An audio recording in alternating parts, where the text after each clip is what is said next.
already did. Hello, everyone. Hello, everyone. Let me see. Let's zoom in just a little bit. Get this ready. Okay, we have a big project tonight. I have already cut some of the papers, but we're going to have to do some scoring. So this is what I have ready. We're going to make a project to go with our images that we're going to color. So we're going to score like the Americans did on the Canadians. All right. So when you join us, if you will say hi, there we go. Tamara Bell. Hello. Hello. I see you popping on mine. I'll probably see you later tonight on the other lives. So I have a project and some coloring for tonight. So it's going to take us a bit. I'm going to color a little faster than I normally do. Hey, Phyllis. Just so I can get everything in tonight. No, Mom. So, Hi, Britt. Let me move. I was Ohuhu coloring earlier, and now I'm going to Copic color, so I had to move my stuff. I have not picked my colors, but hey, we're going to have a good time tonight. Hi, Beth. Hi, Cheryl. Hey, Meg. Hey, Meg. So, this is the paper pad that we're going to use. I'm going to actually use this one, and then I'm going to use these two back sides of that one and that one. So I've already cut them out, but that's where the papers came from. I'm going to use the Mystic Girl from this set and the bottles, the potion bottles, and we're going to use the die and this scroll. I don't know why my brain was having a little brain fart there, but I'm going to use the scroll. I haven't decided on the sentiment, but luckily they all fit in the scroll, so no worries. Okay, I'm going to grab my cheap little Dollar Tree sticky mat right here because I have already cut out all of the things we're going to color, and I'm going to stick them on the sticky mat so we can color them all together. So we need 2 potion bottles tonight. We need the die, the D20 die. We need the scroll, and we need this girl right here. And since she's got her nice, cute little braided hair, she is going to be dark skinned tonight. So we are definitely going to do that. I'm going to use this to protect my hand from sticking on the sticky stuff, if all that makes sense. And I did point out that we were going to use these papers, so we are going to try to incorporate some of this color into our design so that it all matches up when we get done. So we're going to leave this a little off to the side so I can see it, make sure I stay with the right colors. We're going to use some greens for our potions, and I haven't decided on our dice yet, but we'll get rolling right now. So here we go. Let's zoom in so we can get some close-up for you guys. I'm going to start on the girl so I can do the other ones faster. We'll get through the girl. I used a dark skin tone on the boy when we did it, but we're going to use a different one tonight. And I'm going to show this one to you, but I am going to tell you that it takes a little bit of practice to do this skin tone, just because if you oversaturate, then you end up messing up the skin tone. So watch carefully. That's why we're doing it first. I'm going to zoom in just a little bit more. We're going to actually use the E70s. So 79, we'll use a little bit of that for shadow, and then we'll go 77, 74. We may use the 71. So she's been coloring all day. Yay, coloring all day. Whoop, whoop. We're going to use E00 for the underpainting. And we are going to use E23 as an overpainting. So I know I don't say that very often, but you guys will understand as we get into the image. So let's go ahead and start off by coloring our base color on here on our girl. So it doesn't really matter how you do this part because it's really underpainting. Undercoloring doesn't sound as fancy as underpainting, but it is the same thing that painters will use sometimes to alter the color that they put on top. So I'm using it tonight to get that warm skin tone color underneath these browns that we're going to use. So Is it altering the saturation or is that something else? Is it what? By underpainting, are you altering the saturation of the color? Yes, on top? it will. It will affect the color that goes over top of it, but we're also wetting the paper so everything blends smoothly. This combination you have to do a little bit faster than other ones just because sometimes the browns aren't as nice when you're blending them as you would like them to be. So this is E79, and we don't want a lot of this because we don't want her so dark that we can't see her pretty facial features. So we're just putting this dark tone, like a little bit in her ear, under her hat, on a little under her neck. And then we're going to do a little bit under that part of her sleeve. And then where her hands touch right here would have a little bit of that. And where her fingers are folded over would have a little bit. But that's all we're going to put on there. It's not much. It's just a little bit. Then we're going to switch to our E77.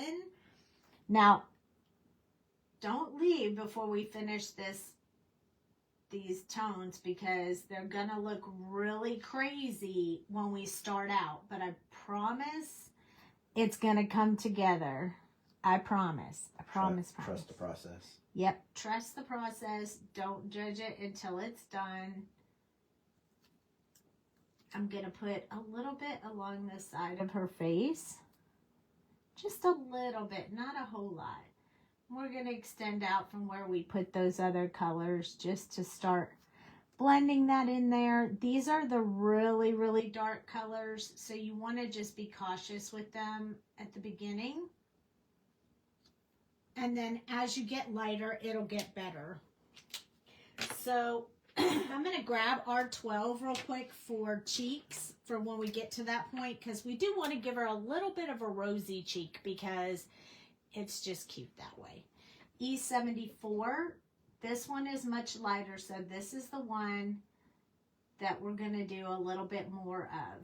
Now, I'm not fooled by thinking that this brown is not really the right tone for skin, which is why we're going to bring in the E23. So I will show you how that works in just a minute. This is one of my favorite skin tones. It would help if my hands weren't shaking.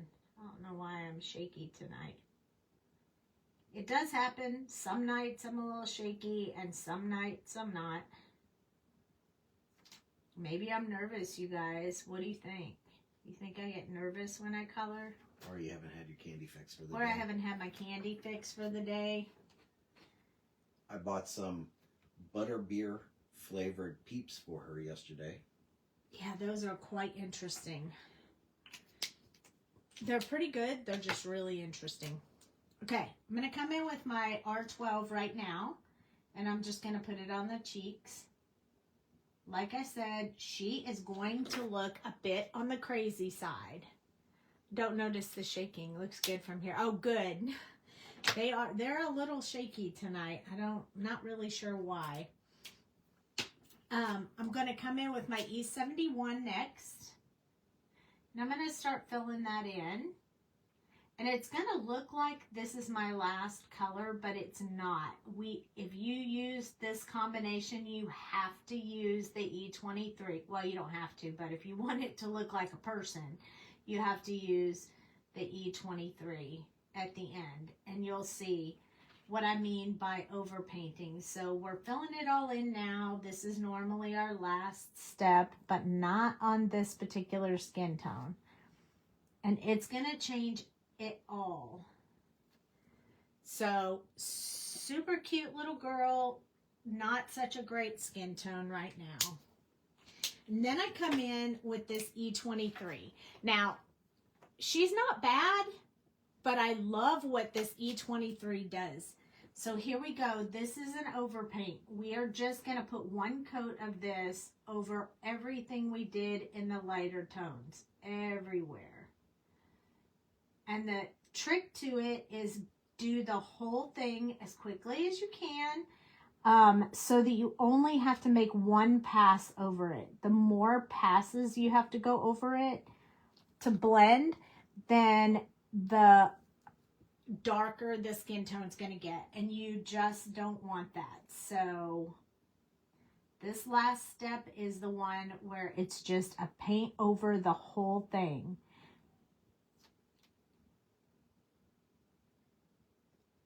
This is a little bit more of an advanced type of blending and technique. But don't worry, you'll get it. What sounds interesting? I need to know. Curious mind. Peeps. Oh, yeah, this is them. Look at this. Really? Butterbeer Peeps? Yeah. We picked them up at, picked it up at Walmart. Okay, so see how cute that skin tone? It did. It blended out well. Yes. It's one of my favorites, but have to be really focused when I work on it because I have gone so far as like just so dark you can't see any of the, details or anything.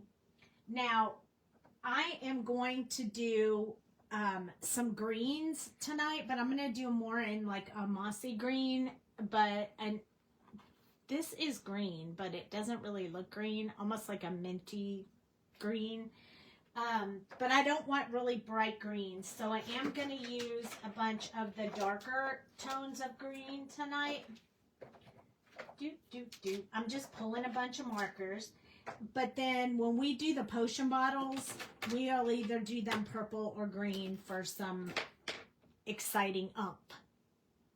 It really warmed her up. I know it really does. And you have to put the other colors underneath and that one over top in order for it. If you try blending them all together, you don't get the same color. So let's use some purples because I think purple would look really good in this image. So I'm going to grab a few purples. Not going to use any pinks. I have enough on my nails tonight. We don't need to have any. I think maybe I will do her outfit, excuse me, in green, but I think I'm going to do some purple on her as well. So I'm going to grab those browns that I used for her skin, the E77, and that's what I'm going to do with her belt. I'm just not going to use the E23 because I want to leave these more of a brown color. And maybe I'll do her shoes too, just to give her a little bit of, style with that. We'll do this one on the sole of her shoes. Seriously, I guess you guys can't see that my hand is shaking, but for me, it feels like it's very shaky. I feel very shaky on the inside. Does anyone ever feel like that? Do you ever have that feeling that you're shaky on the inside, even when you're not? Shaken much on the outside? I'm not going to do her hair brown. We're either going to do her hair purple or gray. I haven't decided yet. We'll figure that out as we go along. Do they have like a cool black? Of course they have a cool black deal. You could do that with some streaks of red. I don't want red. Red's not going to match with my outfit. I mean, with my papers I picked. That's my only problem. I'm trying to match the papers for the project. And while purple and red do go good together, I want to keep it matching the background. So that's my plan anyway. I did forget to do her shoes. So we have to go back to the E77 to do a little bit more on her shoes before we put the 74 in there. All right, back to the 74 for the shoes. We'll get those on there. Get that colored in on there. Well, I got to get this out from underneath my hand. Without it stuck on the sticky mat, it just makes my hand slide across the desk. So I got a teeny bit outside the lines right down there, but we'll put it back in. I shake on the inside. It's like a shake and bake from the 70s. Yes. You want butterbeer peeps? They're really good. I'm surprised, but they're really good. Although I just love peeps anyway, so there isn't very often when someone gives me a peep flavor I don't like. So this is E71, and we're finishing up all of our little brown areas with this. So we're just blending those out. I'm going to turn her just a little bit. I'm going to try not to turn her too much for you guys so you can really see what I'm doing tonight. But I do color in certain directions on certain nights better than others. So kind of is what it is. All right. Okay. I don't want to do her clothes all in purple because I did that on the packaging. And I'll show you. So I love the purple, but I don't want to do it again in the same thing as I colored the package. So I think what we're gonna do is green and purples. So I have a bunch of green pulled out.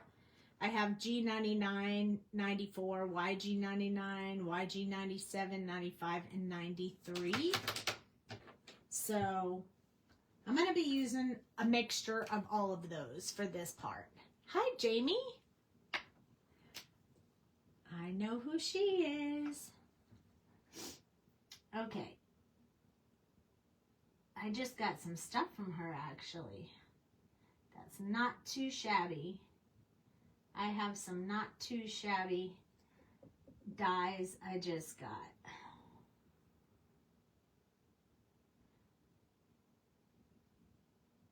And a couple on my wish list that I'm waiting for them to come back in stock. So that I can use those as well. Okay, so this is YG99. It's very, very dark. And I'm okay with that. I just want to get the shadow color in here. So definitely underneath where that center part of her, that hat ribbon or whatever you call it. I know there's an official name for it. I don't know what it is, but yes. It's just a hat band. Hat band. That's the official name. Just ask Dale. He is a plethora of information.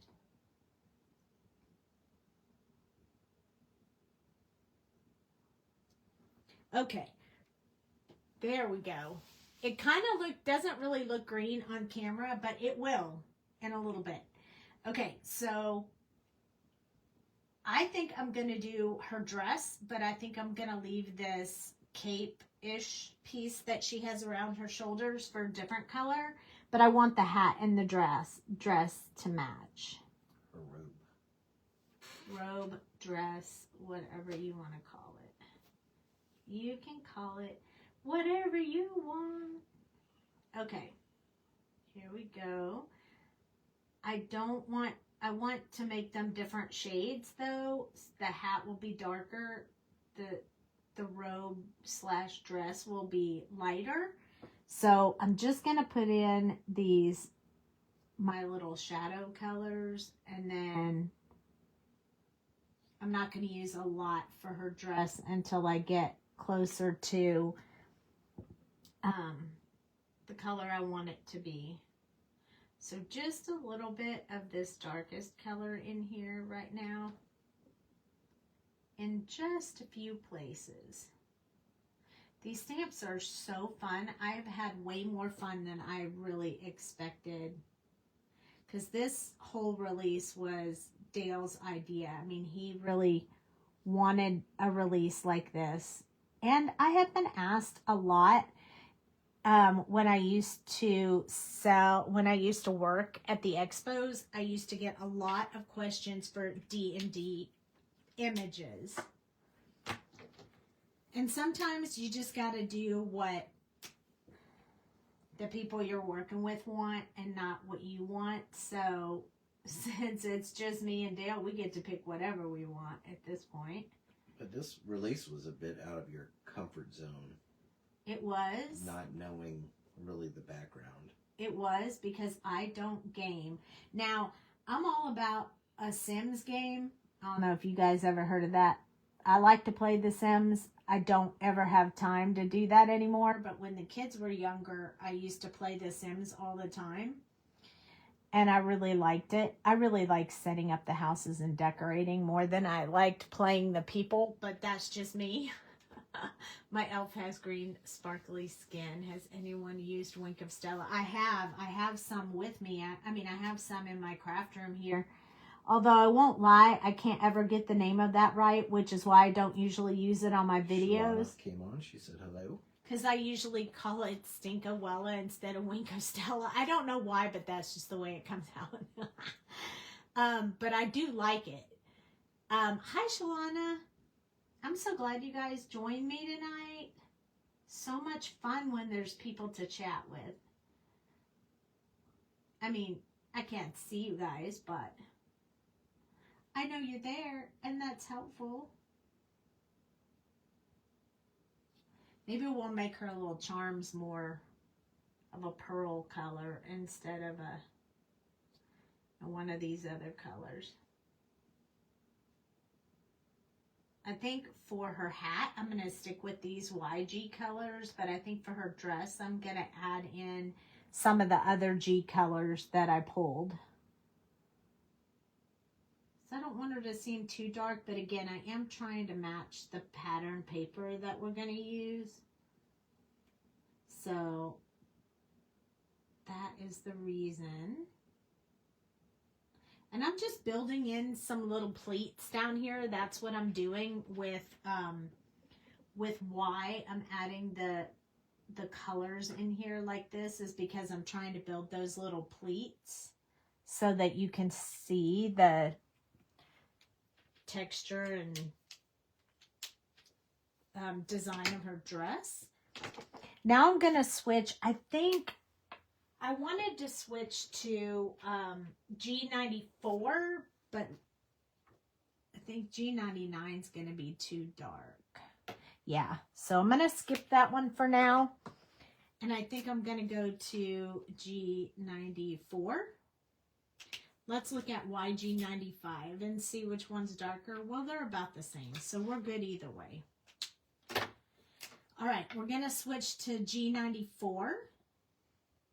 And this is going to give us a little bit more of a green. I'm going to skip the hat for now. And I'm going to move to her dress to see how I like it. And then I'll decide from there. Sometimes I decide the colors before we start. And sometimes I wait until I'm in the middle of it to say, oh, I think I'll do this. I will say choosing colors is probably the part that takes people the most time when they're coloring, because you want to make sure that your colors match. I mean, if you ever asked me, I would be 100% honest in saying, have I ever started an image and then chosen a color and then wasn't happy with the color combination that it ended up being? Absolutely. I mean, absolutely. In your head, you might think, oh yeah, that'll look really good. But then when you get done, you go, I should have picked a different color. It happens to all of us. Sometimes I just keep going until I get something I like. And sometimes I just suck it up because, you know, everybody's style is different. Someone will like it, even if I don't. So, it's okay either way. All right, I did not put it on her hat. Now we're going to switch to the YG95, which is going to change the mossy color as well. It starts coming into a little bit of a, almost like a yellow, more of a yellow green than the dark green that we have on the dress. I want to keep under her hat darker. So I'm not saving any for the lighter colors. I'm just coloring that in, leaving the brim of her hat for the highlight color. Blending this out, and I'll leave a little bit up here for the lighter, the next color as well.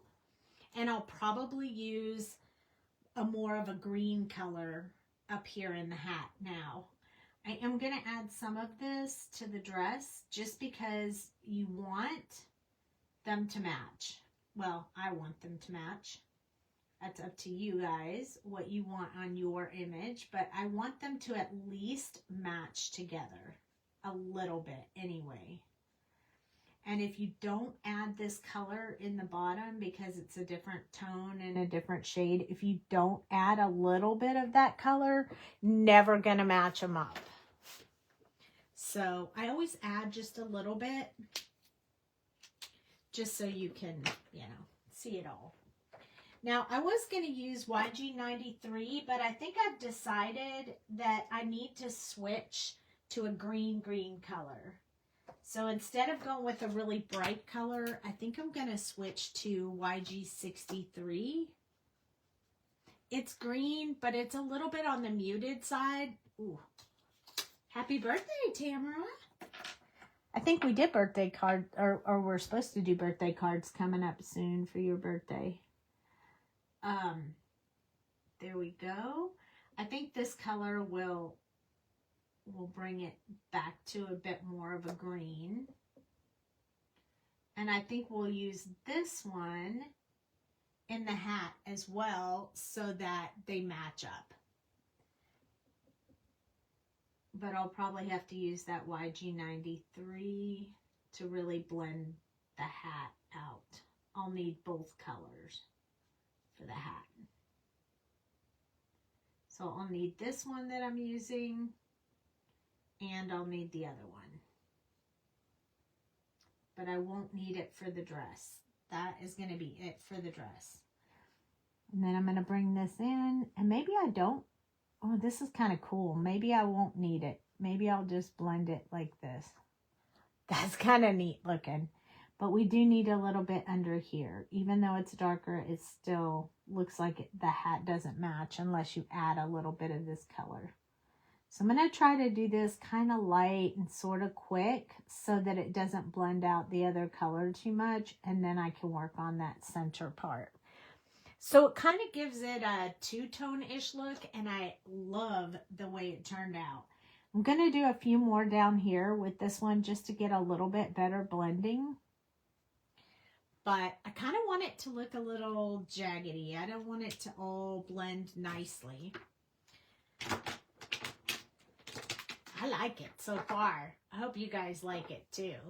I think I'm going to go ahead and do her eyes in green as well. While we're at it, I'm going to use a little bit of the YG99, but not very much, just a teeny bit up here at the top, just to keep the top dark, since it's under the brim of the hat. And then we'll switch to G94, and we'll come down the sides of her eyes. This is a much lighter color, and that's okay. And then I'm going to pull out G00. I like to use G00 a lot with eyes, but I like to do it over top of another color. So I'm going to use the YG93 just for a light coat along the bottom. And then I'm going to take that G00 and I'm going to go over it a few times. And I like to use this color with blue or green or any of those colors. It just helps. Now, her eyes don't look as amazing as they could until we use the multi-liner. And I'll show you, I'll do one eye at a time so you guys can see how well it brings out her eyes. So I'm just going to go in with my black multiliner. If you cover up the whites, don't worry, we can put that back with the gel pen. And then because she's magical, she needs a little bit of her eyebrows coming out just a little bit more. So look at how different that eye looks than that eye looks. And you need to put this back in. I don't know if very many people really worry about it, because when you first look at it, you think, oh, well, it looks okay. But wow, the pop when you come back and add this in is just amazing. So there, much better eyes, much, much better. I think I have a little bit more on this side, so I'm going to come back in with this marker and add just a little bit more on this side so it stands out a little better. So much better. It's going to look better on the card too. Now for her lips, just because I'm feeling a little bit rambunctious tonight, we're going to use purple for her lips, and I think I'm going to use V06 because it's kind of a purpley pink, and I already have a bit of brown on there, so I'm just going to add this purpley color to her lips so they stand out too. This little girl is quite fabulous. You like her? I like her too. And now for her cape, or whatever you want to call it, I'm going to grab BV08. We're going to start with BV08. And we're just going to get a little bit, this is going to be a really dark purple, so you won't really be able to tell it's purple just yet. But we'll get there.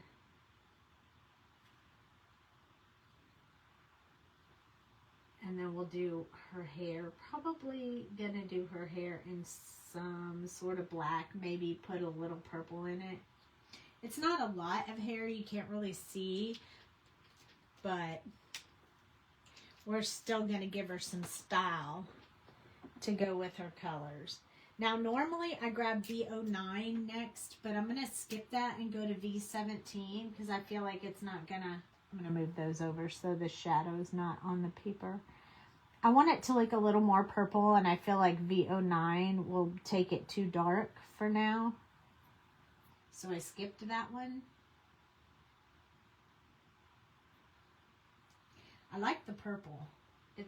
And it blends nicely, like as far as the clothes with the brown, like just looks really nice together. I like it. You like her? She's so much fun. Okay, now I'm going to grab V15. And I'm going to finish off with V15. This is going to put a bit more of that purple in there. I think it's going to be great when we use this color on the potions as well. It's like her signature color. I just love purples and greens when I'm doing like a magical kind of color. It just, I don't know, makes me happy. Especially when you paint dinosaurs. When I paint, I like purple dinosaurs. I like purple everything. Okay. Next, we are going to do her hair. And I'm going to do some black and some purple. So I'm going to grab a C8 and C6 to go with some of these purple colors that I have. And I haven't decided which ones I'm using. I'm just going to wing it. And we'll just figure it out as we go along. So this is C8. And to do this hair and really make it look like the braids and such that it is, I'm going to be adding it in the center part of these braids. So I just want those to stand out. They're usually a little easier to do if you're doing a much bigger picture, but this one's pretty small. So You don't have to be real precise. You just need to get that dark color in there. And I really want it to be under her ear too. And then I'm going to grab, maybe we'll go right on to V17. And then we'll come back to another gray and then back to a last pink. So this one, I'm going to do the outsides because I want that purple to shine a little bit. It won't be too much. But this in-between part right there is like the another strand of hair that you just can't really see all of it. So just adding a little bit there. You can go as detailed as you want, but it's a pretty small area. C6 is kind of a light gray, so I'm going to use it sort of towards the bottom, around the face, just to get those parts that are more shadowed in a darker color. And then we're going to come out with a really purpley color. So I think we're going to use V06 this time.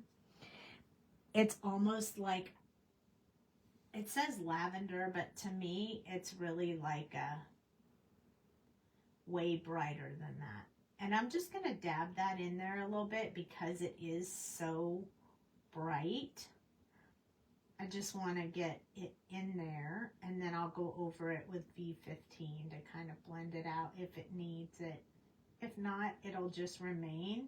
I like the how it stands out. It makes the hair have that little bit of purple tint, but not too much. I really like it. So that is what we are doing with that one.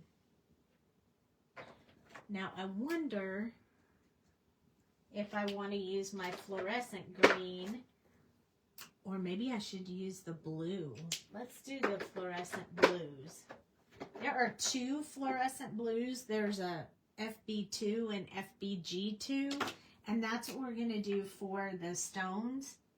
So I definitely want them to look different. So at the bottom, I'm going to put the FB2, and I'm going to do it on this stone as well. So I want the stones to look a little different than the rest of it. Just a funny little story when we're here going through the design of this character. I had the staff have a large, like, uncut gem in it, and Sandy did the line art, and she kind of did everything together. I was just like, well, what's that? And I was like, well, this is how you did it. I was like, no, it's supposed to be a gem. And so she redid it, and we finally came to this, and I was just like, no, it's a gem. You got to put a gem, and it's not attached to anything. It's floating. And she's like, why is it floating? Because it's magical. She's a mage.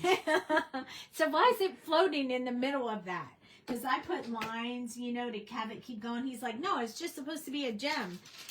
It's not supposed to be like glass that you can see through. I was like, well, why is it floating? And he goes, well, she's magical.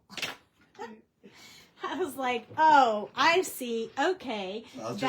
So I was like, everything looks good, but yeah, you messed up on that gem. That blue worked out perfectly. We may have to put some of that blue in this as well because it is spot on. Okay.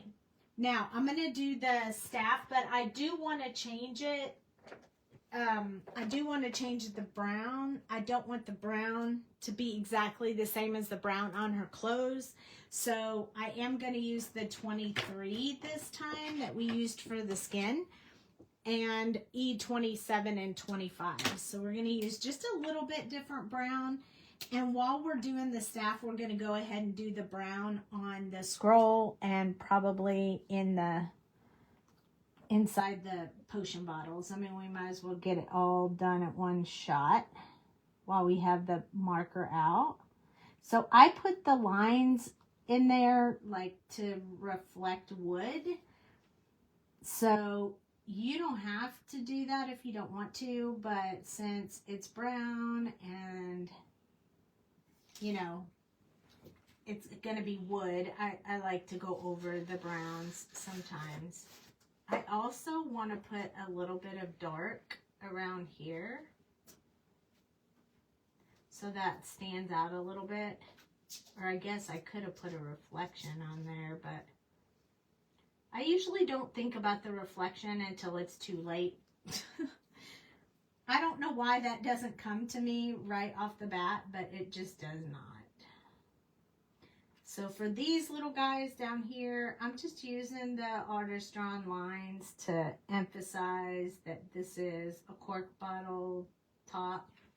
We'll do a little bit of stippling with it to kind of bring those together so that it does look kind of cork-ish, if you will. The floating holds a charge to knock your enemy. Oh, there you go. See, now I don't play the game, so I don't know all those things.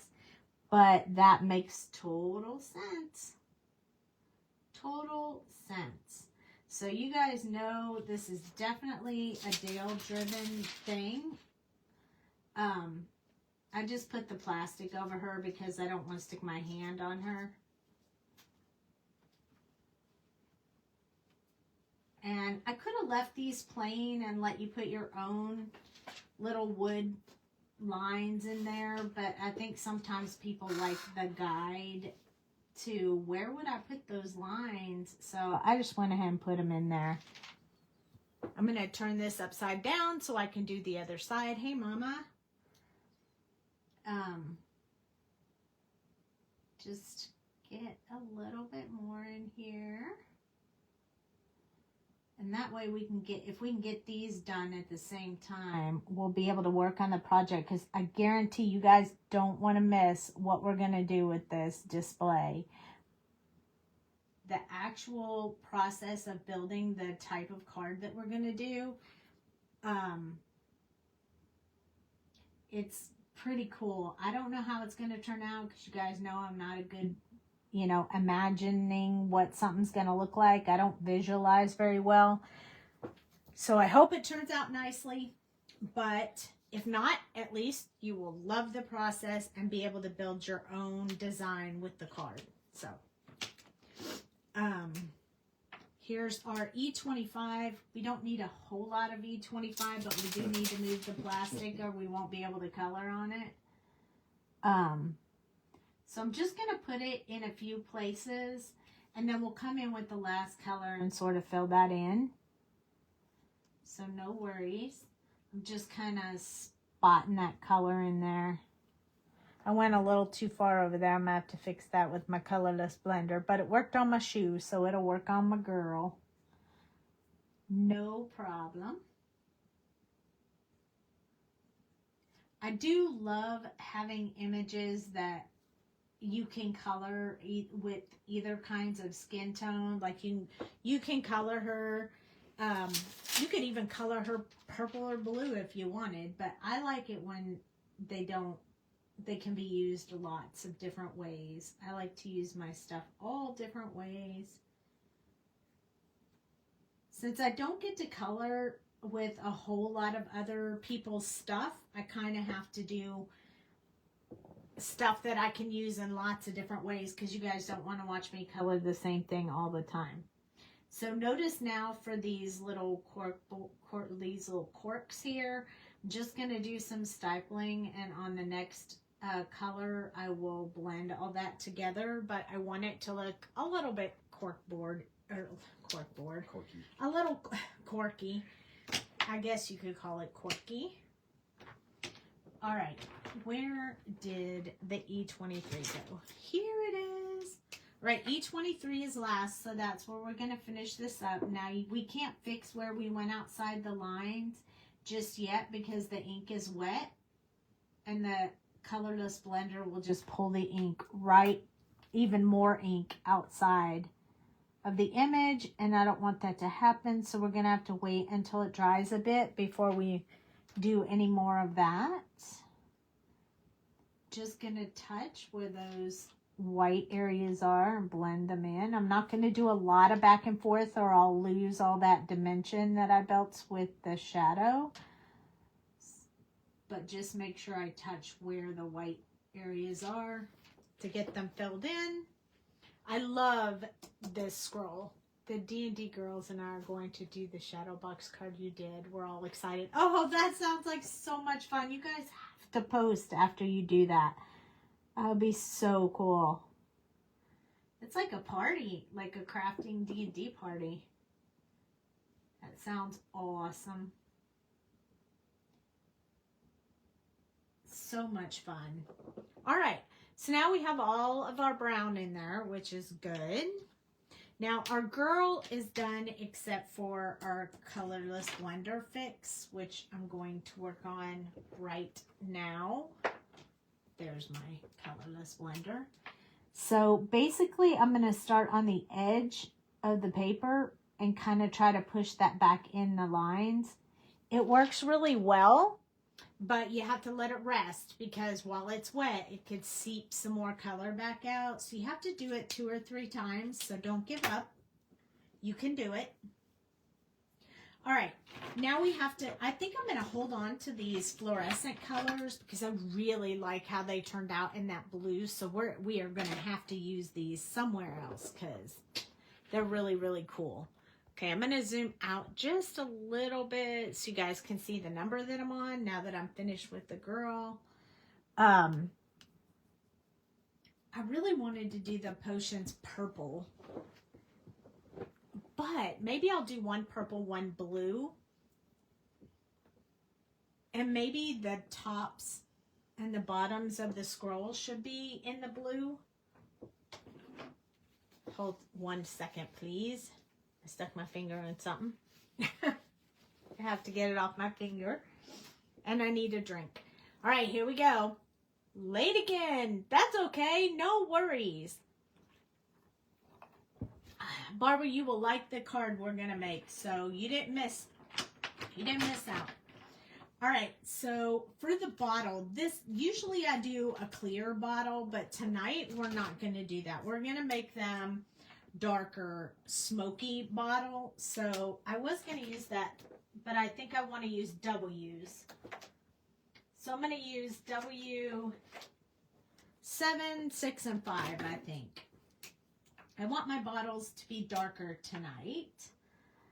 So I'm going to first start where the artist drawn lines are with the darkest color. I like how you did the purple one in the ephemera because it kind of looked a little iridescent. Yeah, I'm going to do that again tonight.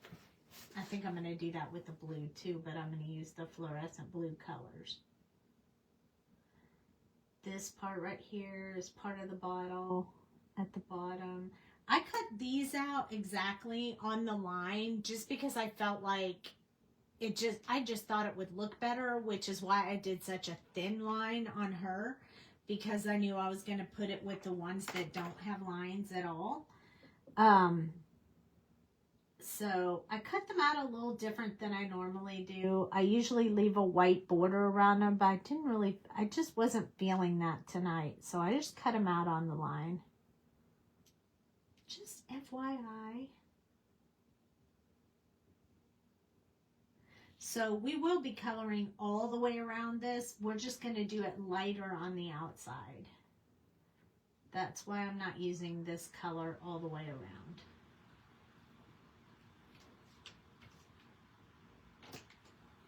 I haven't decided what we're doing with that yet. All right, I'm going to keep that over there. Now we need W6. So we're going to leave all the potion alone. We're just doing the bottle at this point. Now you could do the bottles as easy as you want. You don't necessarily have to have all of this detail in them. But that's your call. Whatever you want to do. You can make them clear. You could use the C's and maybe a BG 000 or a B 000 to get a see-through potion bottle. But I don't know why I'm feeling like these should be just a little on the dark side tonight. I'm feeling the dark side, you guys. The dark side. The dark side of coloring. So I'm putting a little bit heavier down along the bottom, but the next one is where I'll go all the way around the outside. All right, the next one is W5, and I don't know if you guys have heard me say before, but whenever you're doing gray colors, it doesn't matter which tone, whenever you skip to the 5, it gets significantly lighter than what you have been working with. So we are going to add in this 5 all the way around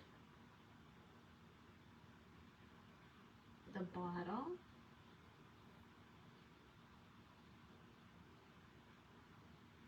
It's okay if I get it on my sticky mat, but I'm trying kind of not to because this is a new sticky mat. Not that they're only $1.25 at the Dollar Tree. So if I get it all over my sticky mat, it doesn't really matter. But I'm doing it a little bit careful. Notice that I skipped an area. I didn't color that yet because I wanted to come back and make sure I got a pretty good blend going on here. And some areas I want it to be just a little bit darker than others. Like if I go over this again, it'll be a shade darker than the lower part. And I wanted to kind of leave those different levels of dark and light. So that is why I didn't do the whole thing in one shot.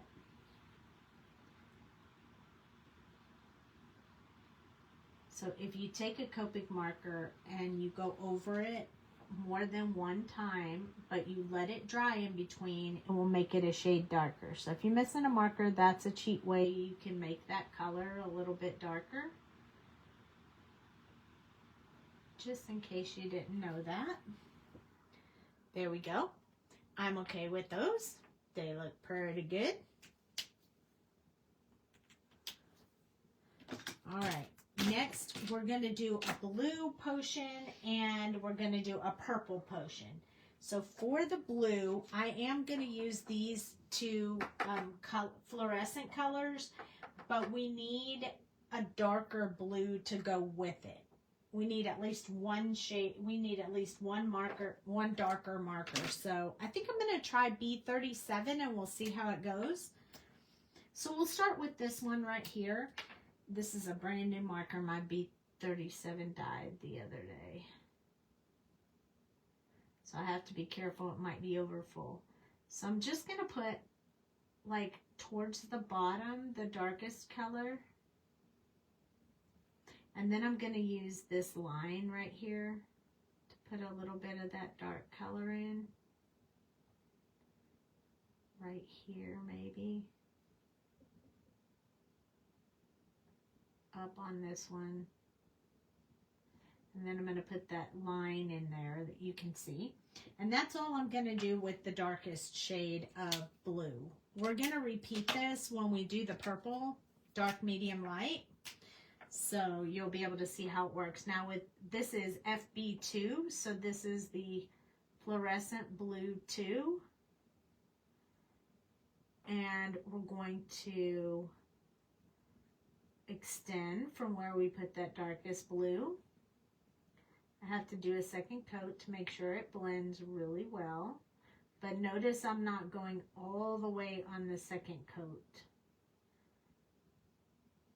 I want to keep a little bit of shadow difference. So I'm going to let that dry for a second. I'm going to blow on it. And then I'm going to go over the whole thing and extend a little bit further. And that'll get me a little bit different color. Like it'll be darker around the edges and lighter around the center.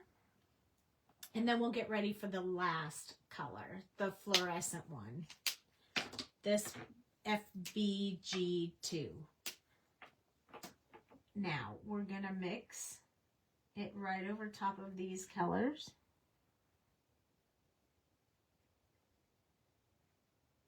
And this is how you build in that little bit of a fluorescent type look in the center of that potion.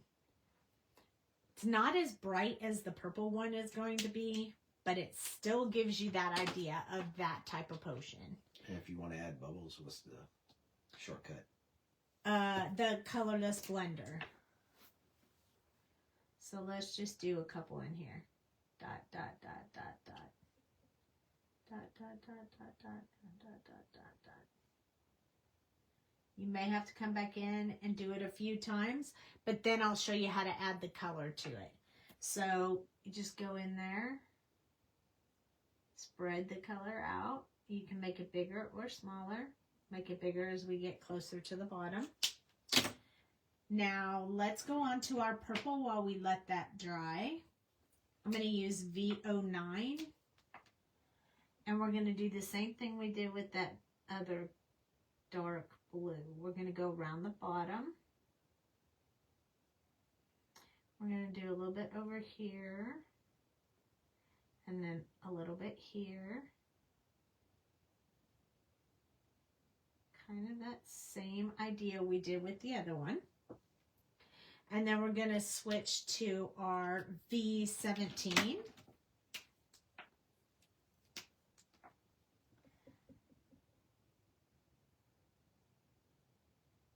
Starting with the thickness around the edge. Then we're going to let it dry a little bit while we work on this top part right here. Right up close to that line. And then we're going to come in here and extend a little further and go over that again. And you're probably thinking, that just looks like a regular purple to me. But the magic comes with the next color. So the next color is V06. And that's the one that was really bright. V06. Here we go. You ready?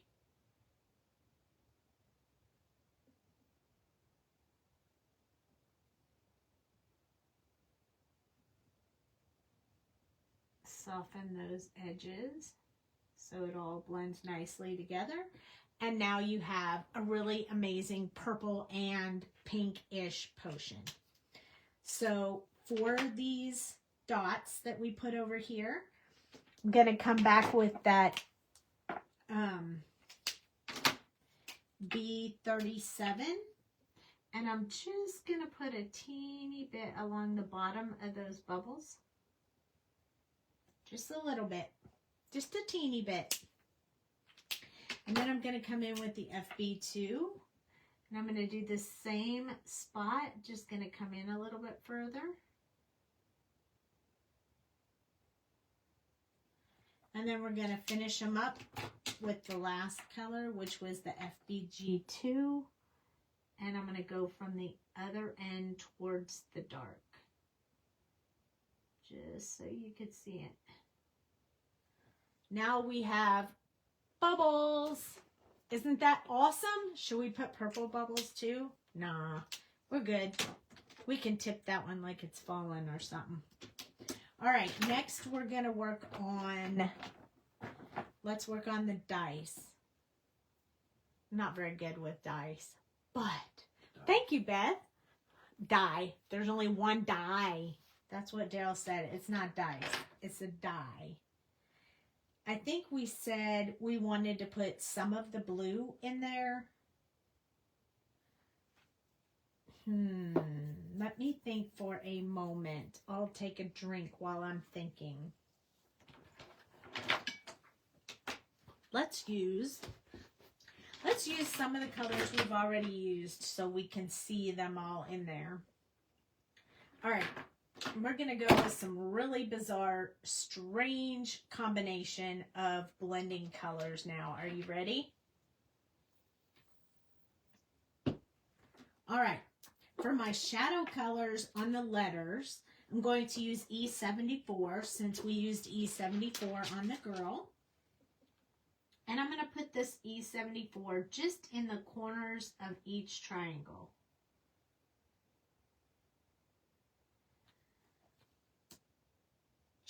This is just for the fun of it. You could just do the whole thing in one color, but I don't want to do that. I want a cool look to this die because anybody who does this gaming knows that you always want cool looking dies.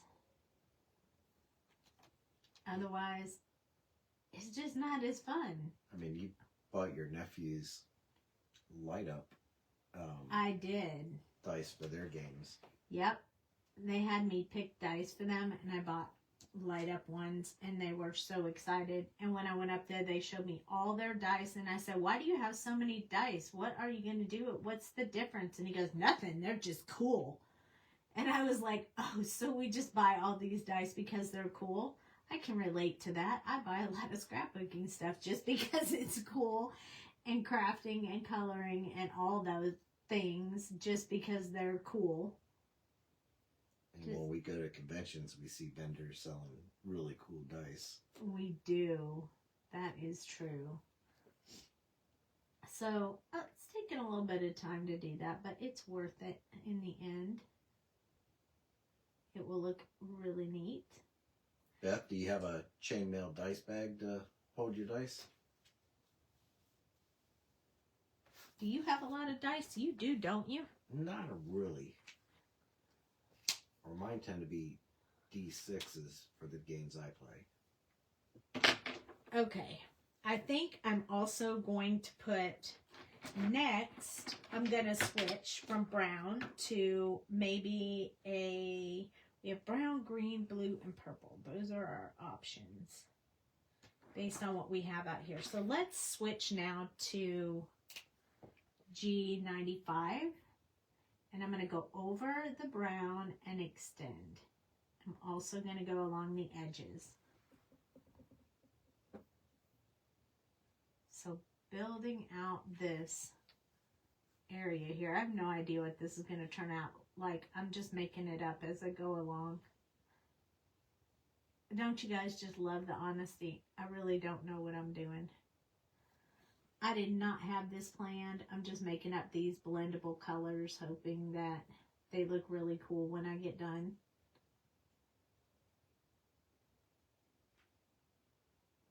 If they don't, it's okay. I mean, there are some dice that aren't really all that pretty out there.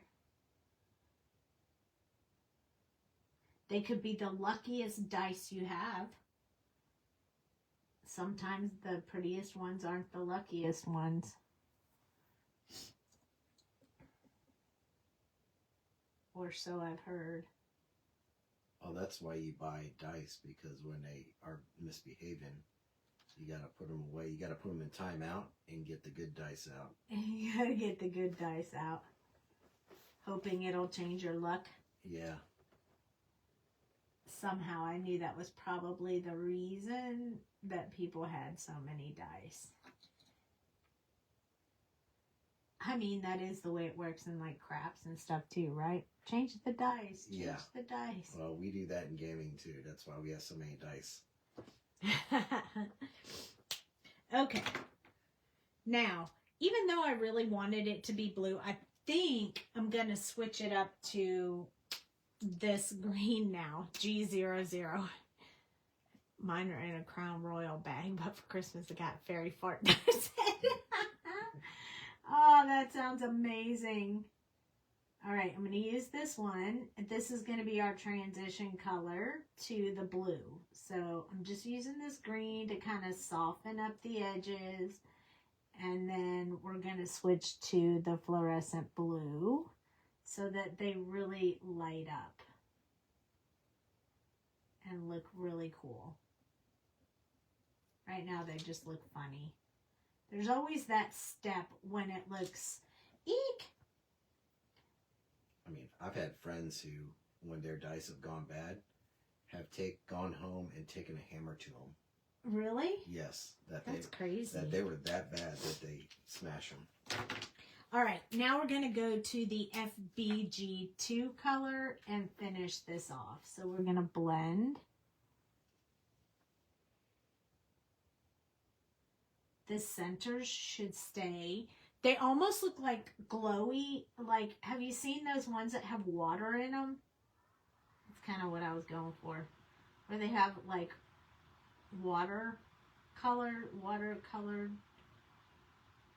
dice. I don't even know what you would call that, but it almost makes it look like river dice. That's what we're going to call it, river dice. because it looks like it has a little bit of mossy mildew. Some murky water. Murky water, and then some blue water around the numbers. I think it's cool looking. The die looks amazing. Yeah. I'm glad it's turning out looking nice, because I was not sure what was going to happen with that. This is a lucky die because it rolled a natural 20. It did. And the outside part is going to be darker, so it's okay if I get a little outside the lines with this light one. I think I'm going to use the, maybe I'll use a purple color around the outside. That might be kind of cool. Switch it up a little bit. I mean, you can make so many colors with your markers. All you have to do is just play around with them. Just mix it up. It either works or it doesn't. If it doesn't, then I could have just left this off the card. I mean, it doesn't have to be on the card. I just thought it would make it a really neat accent, additional accent to the card. So That says, I gift my reject die to my enemy. Let them roll bad. that's good. I like that. That makes sense. It does. So there, now we have some dingy ocean, whatever you want to call these. Whatever you want to call this dice, but I feel like I need a little bit darker on these outside ones. The outside triangles didn't get quite as dark as the inside ones. So I'm just going to hit them one more time. One more time. No more for the inside, just for the outside numbers. Okay, and now we're going to grab a purple color, but I think I'm going to use B17. So I'm going to start off by doing this center part right here, because that's the part that usually takes me the longest. So I'm going to start with that, just spreading out from there. You just hold the marker upright. You can get that fine line that you need. Or you can use a multi-liner if you're really worried about not being able to stay along that line. You can use a multi-liner and it will make that part easier.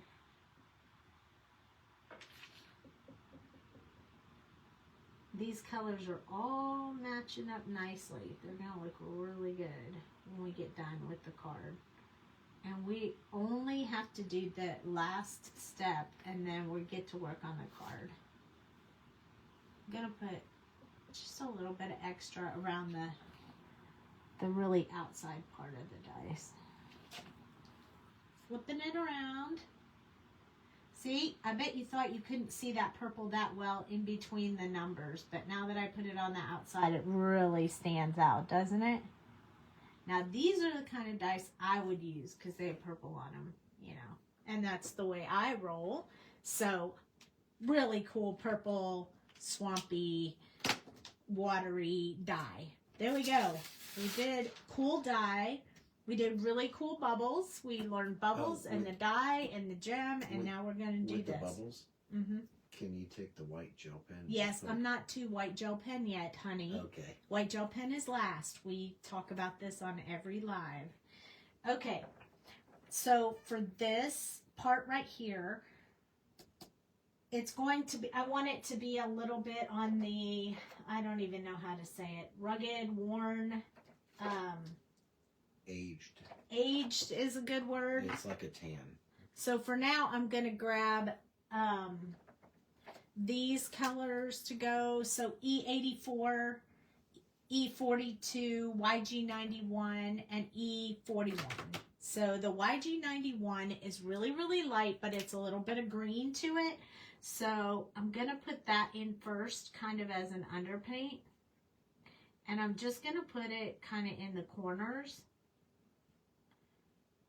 And we'll be covering it up, so it doesn't really matter how much exactly that I put in there. I really don't want it to look exact. I want it to look, well, rugged, I guess, if you will.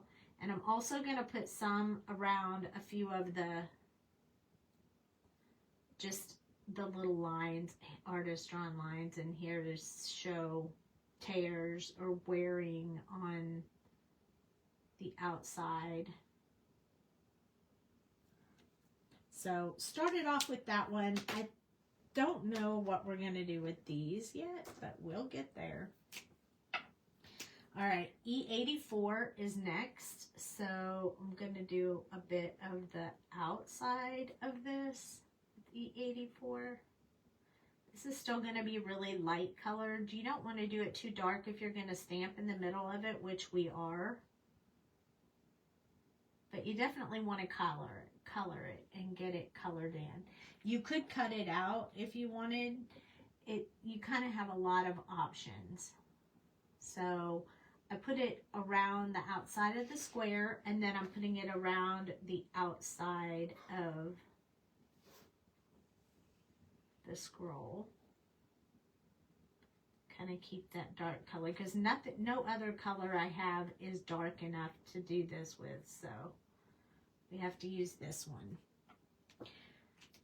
And then we're going to switch to E42, and that's where we're going to start building it inside.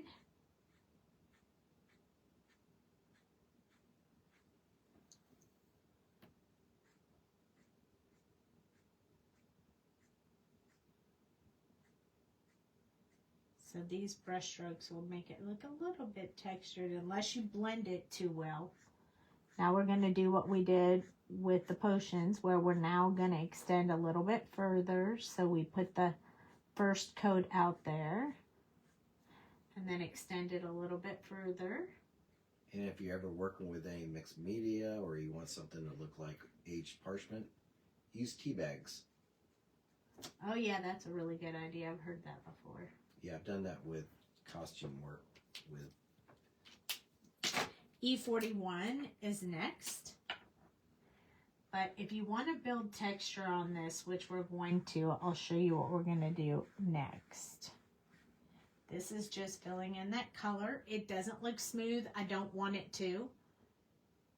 Your coloring and imagining is spot on. Oh, thank you.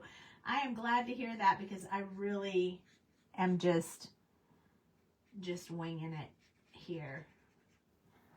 Because I told Dale, if we do all this stuff, I'm the one who has to color all this stuff on the live, and I don't even know what to do with it. But I have had a lot of fun.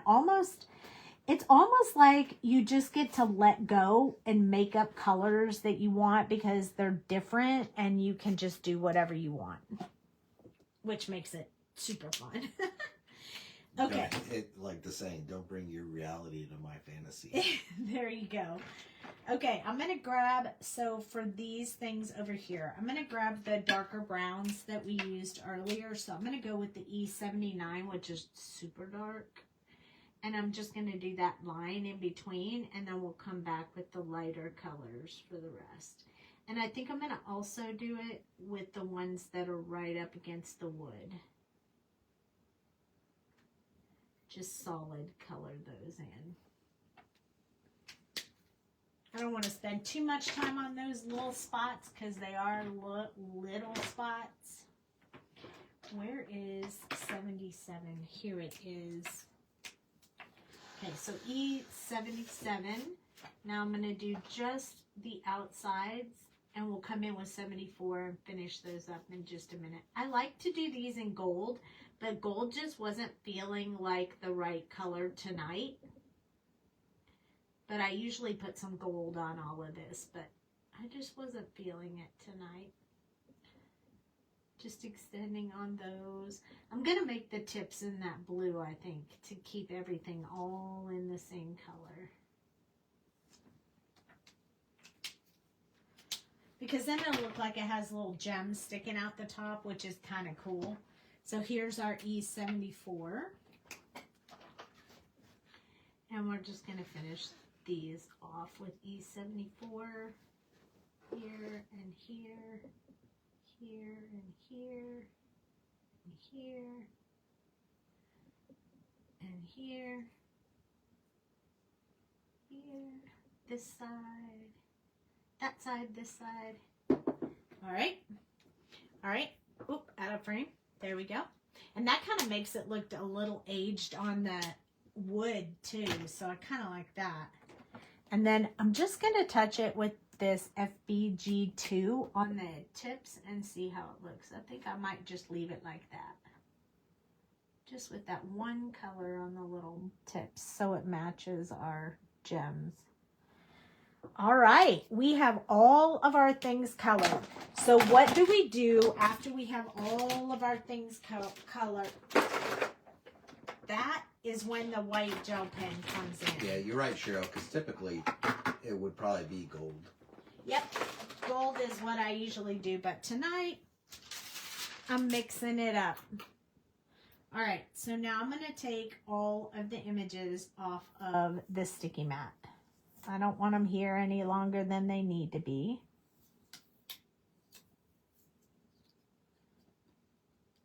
There's one.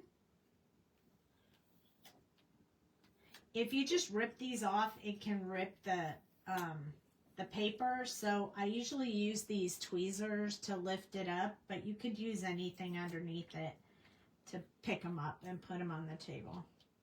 It doesn't leave sticky on the back of your image though, so that's pretty cool. Not that I'm not gonna stick them down anyway, but then I put this on and I reuse this very inexpensive, awesome tool. Okay, now we have our girl and our die. I don't think we need any white on our die. And then we need to do two things with our colorless blender. So I'm going to use the other end, which is this end. And I'm going to build in a little bit of texture within the inside of this. Like, I don't want it to be all smooth and how it is. So this will make the ink move around a bit.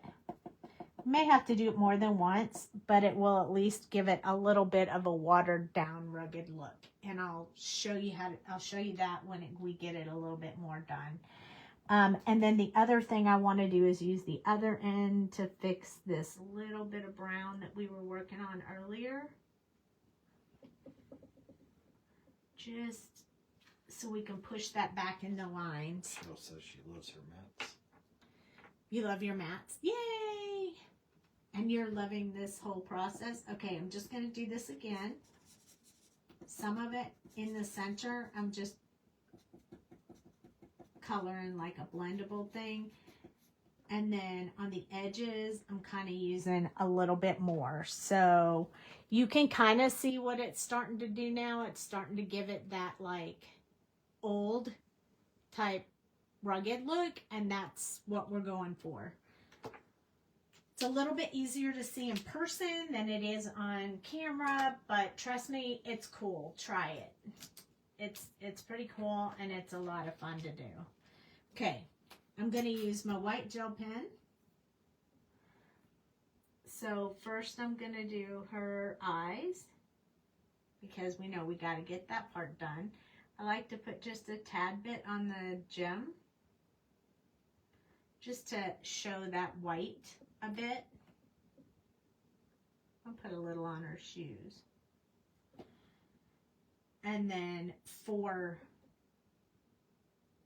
the little bubbles, we just want to put the white up at the top. Let me show you up close so you can see it. So you just put a little bit of white at the top, and it just brings that bubble to life. And then I don't think we need them. I mean, you could put some within here if you wanted, or along here, but I want my bottles to stay dark, so I'm just going to leave them like that.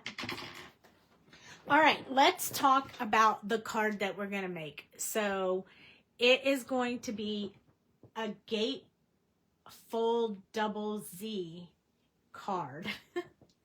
Sounds crazy, I know. And I have not scored yet, so I'm going to have to score with you guys here. So we're going to take all these little guys and just move them over. We'll stamp the sentiment before we put that in there, but since the colorless blender's wet, I want to wait. Okay, let me grab my card pieces. And I will tell you what size they are before I do anything with them.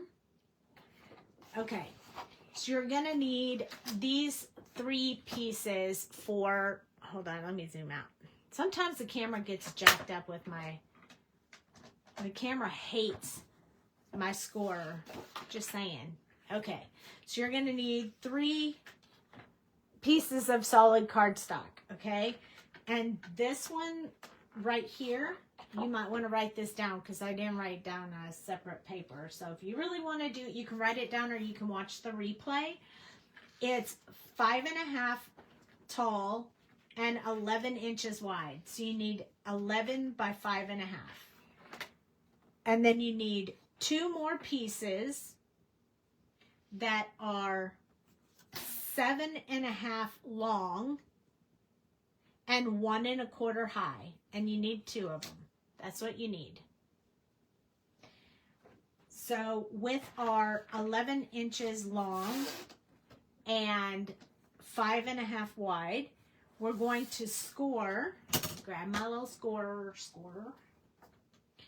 We're going to score at 1 3/4 right here. And then we're going to score again at 3.5. And then we're going to flip it around. How did you cut out between her staff and her robe? X-Acto knife. I have this cute little self-healing mat, and I just took an X-Acto knife and cut it out. That's it.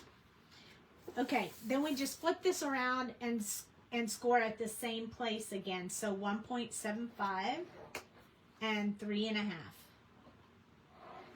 So we scored the same on both sides. Okay, so that's it. This part right here should be the size of a regular card. So it should be 4 1/4 or close to it. It's 4 by 5.5. So 5.5 tall. This centerpiece is 4 inches, and then you have a little bit on both sides.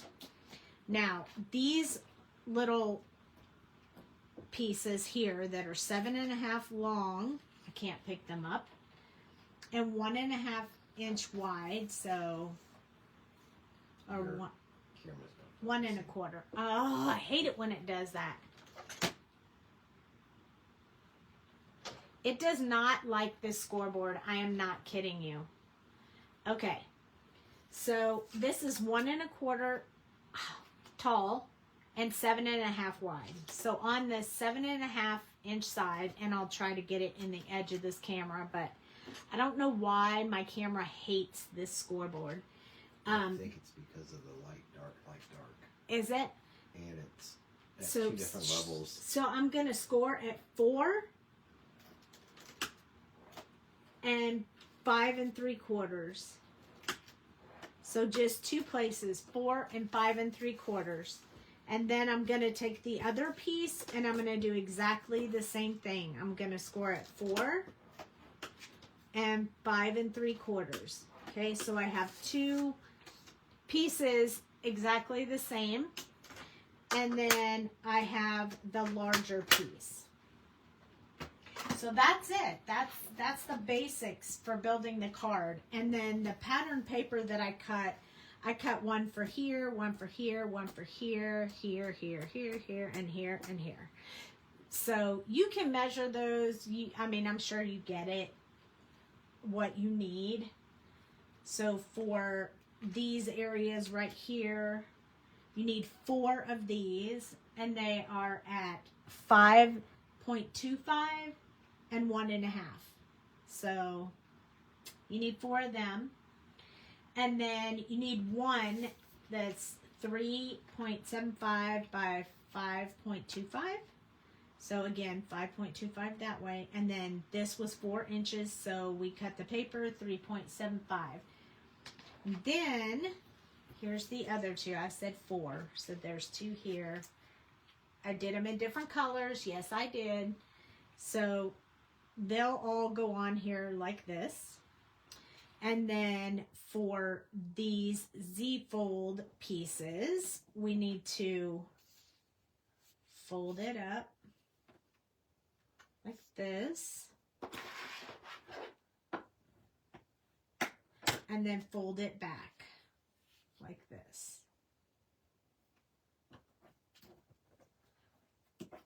I'm afraid to put the pattern paper on these until I match them up to the card, but there's one Z. There's a Z. Z number 1. And then I'm going to flip this one over. I'm looking at the valley. So I did that one valley up. I'm going to do this one mountain. So I'm going to fold that over. It doesn't matter if you do it wrong. You can always just rescore it. It doesn't really matter. You can just score it on the other side, whatever you want. But there's my other one. There's my other Z. So they can't be folded, like if they're folded the same way, you just got to flip one. You're going to have to flip one over. You're going to need them one on each end. So there we go. So this one is going to go this way. So we're going to need to put our pattern paper here and here and here. So that's the sizes I told you to cut. That's the way they're going to go. And this one is going to go here.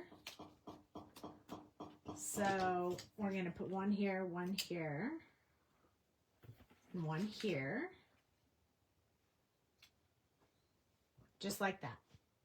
So I'm not going to stick these two outside ones yet because I want to stick them after the card is assembled so they go on top. So they kind of hide the seal of where you put everything.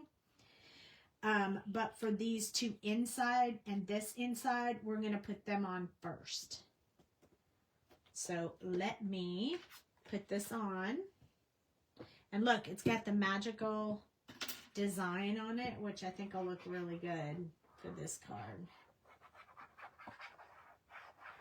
I'm going to adhere this first. I have not done one of these full out. I just played with the measurements and stuff, and then I cut the paper to match for the live, but I didn't have time to like build an entire card, so I did not. So pray with me this all pans out the way it's supposed to.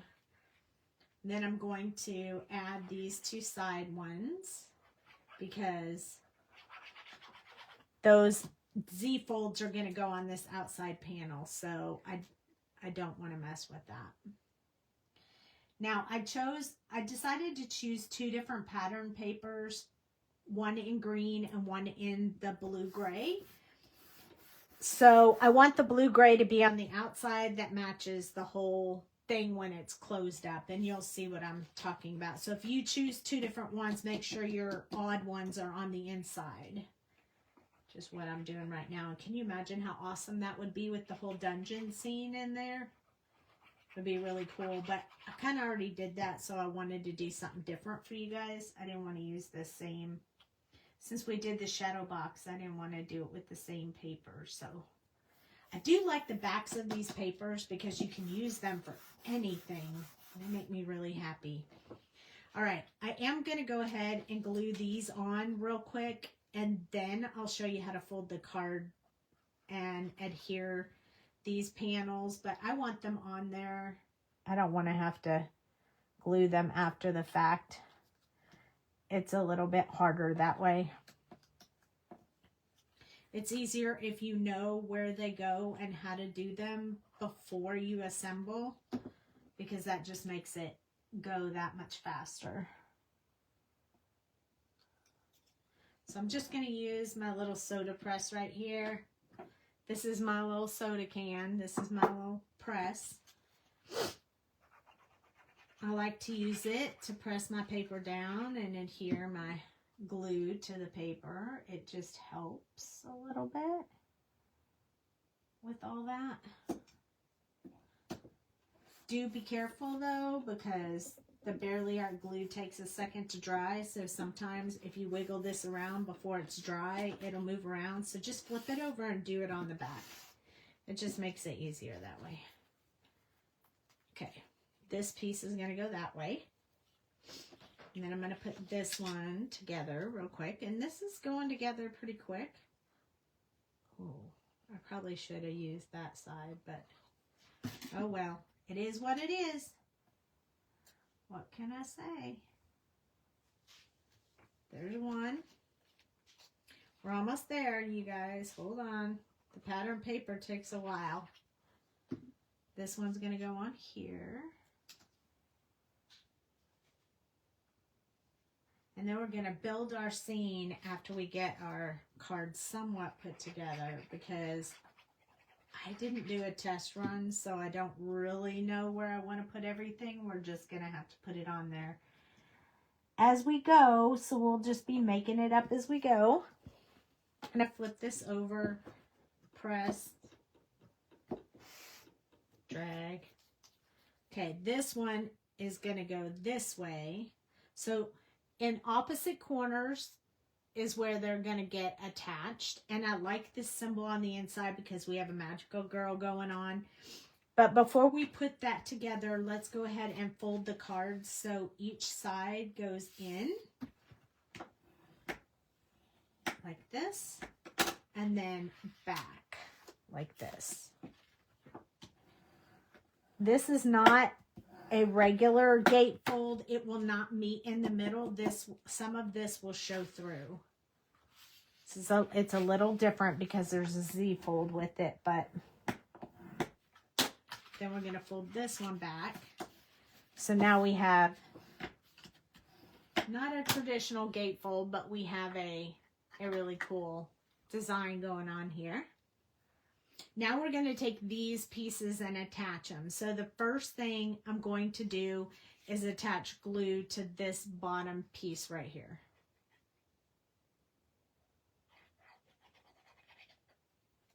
And then I want this top piece is going to have glue on it too. So I'm just going to add the glue now.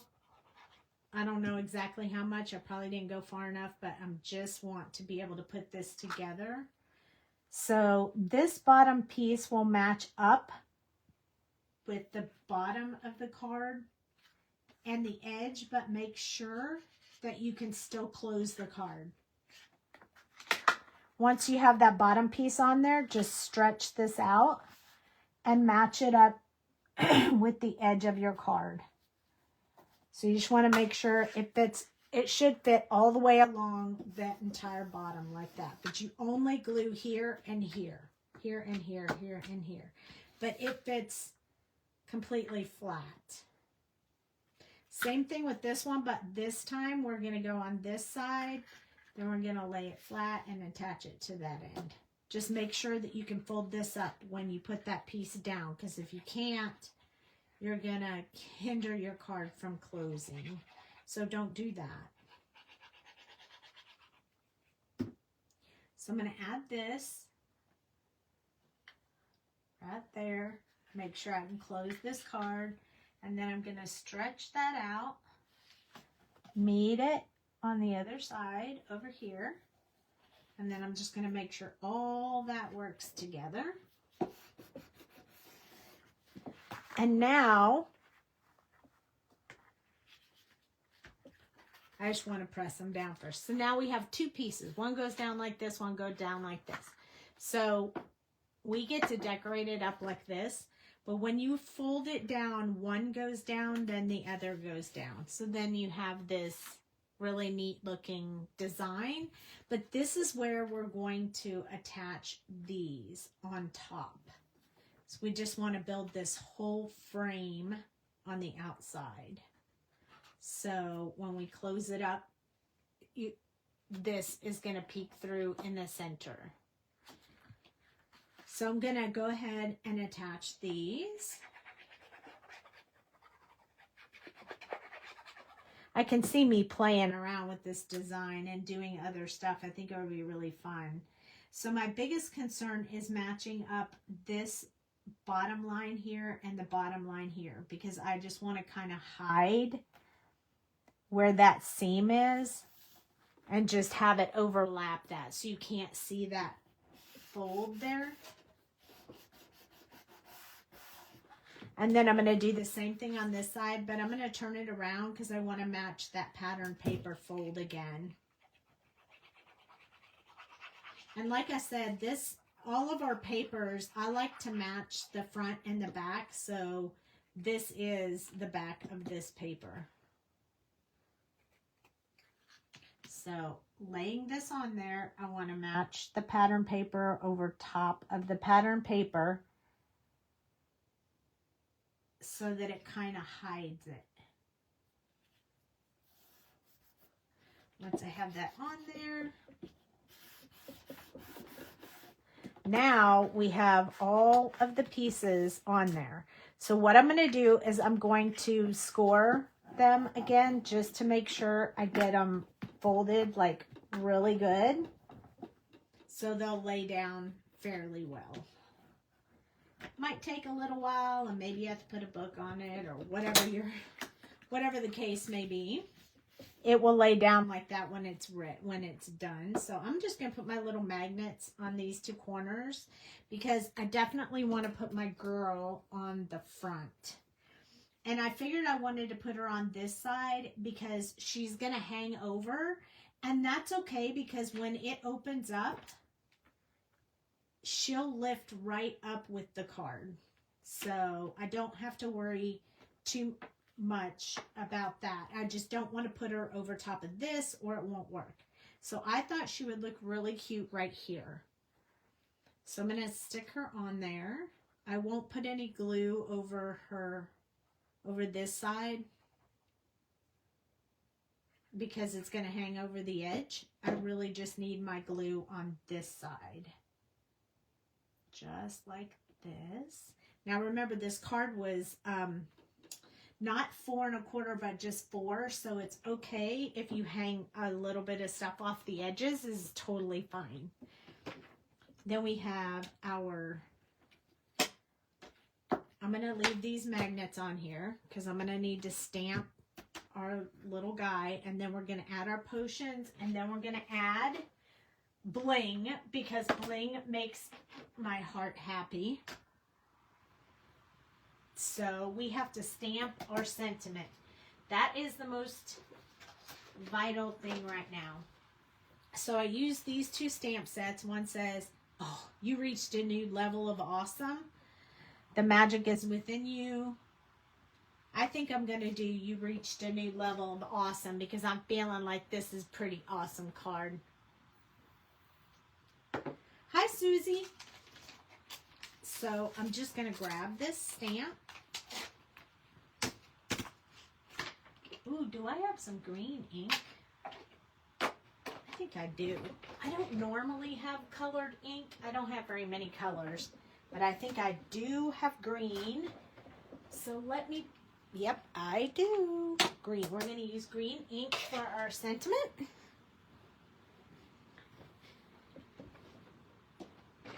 And look, this thing came out all jagged and stuff on the edges, just the way I wanted it to. Now, I worked really hard to make sure all these sentiments would fit in that square. So I know that it will. Yes, I'm going to hand stamp this. Right there. Inside. If I mess it up, I'll just use ephemera. I didn't. Yay! I didn't mess it up, so we're good. All right. That was perfect. Now, for this one, I need to let it dry, but once it dries, I'm going to want to put it here so that it will lift up with the rest of the card. I'll show you in a minute. All right. Now, I envisioned putting the die down here because you won't see it when it's closed, but I wanted it to be inside the card. I want the 20 to be showing. So I'm going to put this die inside. I mean, you could put it over here, or you could put it anywhere you want, but I think I want it right here. You could build some awesome scenes with this stuff.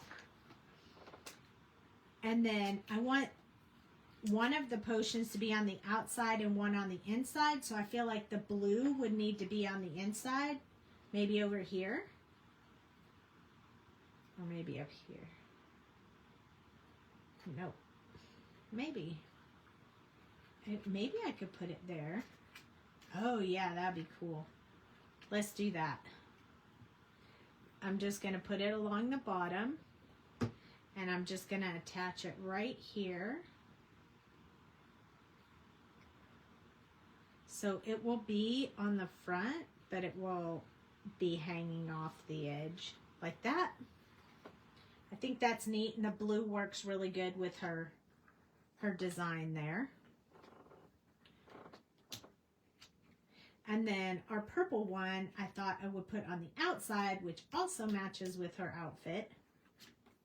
But I don't want to put it on just yet. Well, maybe I do. I want it to be somewhere around the same or lower than the blue one. So we can go ahead and put that one on there. So we could put that one over here. Maybe we could, let's see what it looks like if it's closed. Yeah, let's just sit it up.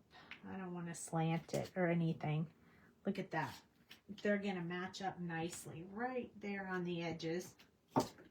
Now we can add this piece. We can glue everywhere except not behind that piece right there where it's going to overlap. So just along this edge and along the top, and then not the bottom corner. We'll attach it right here at the top. This card is brilliant. Perfect stamp. You like it? I love it. Okay. Now, when you open it up, it'll stand up like on your desk like this. See? So when you send it to somebody, it's flat in an A2 envelope. And then when they get it, they can put it out on their desk, like all opened up like this. And I think that's really cool. I like the cards that display like that. So I feel like I want to put, I think I'm going to use our little bubble thingies. And maybe I will put a few of the bright, like these. And we sell these in the shop. You can't get them anywhere else because we make them. You get them in 3 sizes. You get about 90 of them. And there's more colors than this in the shop. But that's what I have right now on my desk. And they're a lot of fun, but you have to glue them on there yourself. They're not sticky. You just have to glue them on there yourself. But I love mine. So I'm thinking right here, and I'm thinking I want to put these little ones like up from her. I want the medium one if I can find one. There it is. It jumped right out. I didn't even have to look. It came right to me. I want it to be over here. So it kind of looks like she's whirling some potion. Maybe I'll turn these to go like this. So it kind of looks like it's coming from her magic. And then I have a few purple ones here that I was thinking would look really cute on the purple side. I'm struggling with picking them up, so I don't know why I don't just pick up my tool. I never do. It always takes me a while to think of it. And maybe I'll just put 2 on this side, and that way we have 5. Maybe I'll move them up a little bit, like 1 over here, 1 over here. It'll look like they're coming out of the bubbles. And so all you have to do is glue, use your sticky glue whatever you use. I use Barely Art glue because it dries clear and invisible, so it doesn't matter if you can, it doesn't matter if you can see it or not coming outside of the, oh, please don't drop that.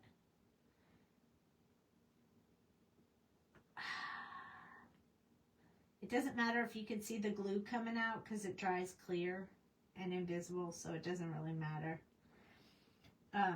You can make a mess with your glue and it doesn't even matter.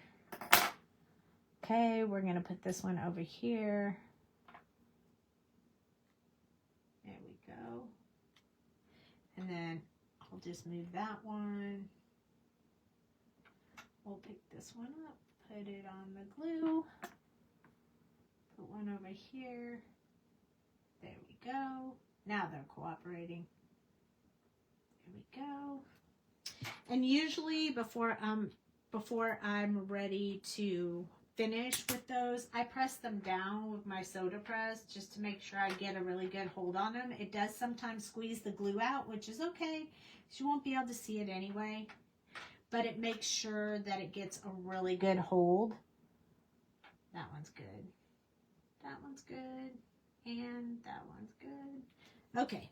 So sometimes if I feel like it, I might pick some of the glue up like this, but it honestly, I've left it and it doesn't make a difference. So up to you on whatever you want to do, but here is what we have. I'm going to try making this card. Thanks for inspiring me. Oh, you're welcome. And it's not hard. You can do it. So that's how it goes. It almost looks like a dungeon actually, but she looks all magical. And then this lifts up, and look, I just love that background. It's so perfect.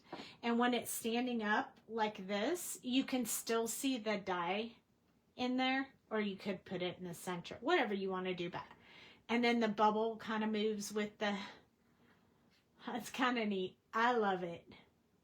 I do tend to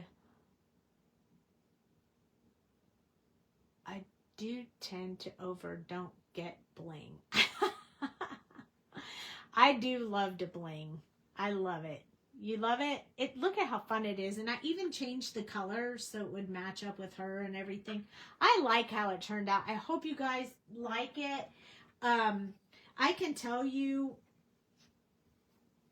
the size was 11 by 5.5 was the largest piece, and then you needed 2 at 7.5 by 1 1/4, and then the scoring, I don't know where I put that one. I can't show you the whole paper because I have something else on it, but the scoring is on the 11 piece is 1.75 by 3.5. And the scoring on the little strips like this is at 4 and 5 3/4. And then all your pattern papers, you need 4 at 1.5 by 5 1/4.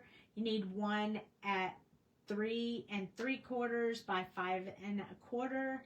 You need 4 at 1.5 by 1, and you need 2 at 3 3/4 by 1. And those are the ones that go there. So there you go. Those are the sizes that you needed. So if you didn't get them written down fast enough, you can definitely watch the replay and catch all of that. So don't worry about that. You can go in and rewind and re-listen to all the sizes. But I hope you guys like this. This is our new release, so if you haven't gotten it, you may want to jump out there and grab yourself one. It is a unique niche. Not a lot of people have these D&D type stamps, so there you go. I hope you like it. I hope you enjoyed it. I will be back Thursday for another super cool fun thing to do. Don't know what it'll be, but it might have dragons because we haven't done any dragons yet. So anyway, I love you guys. Thanks for joining me tonight, and I will see you on Thursday at 8 Central. And good night.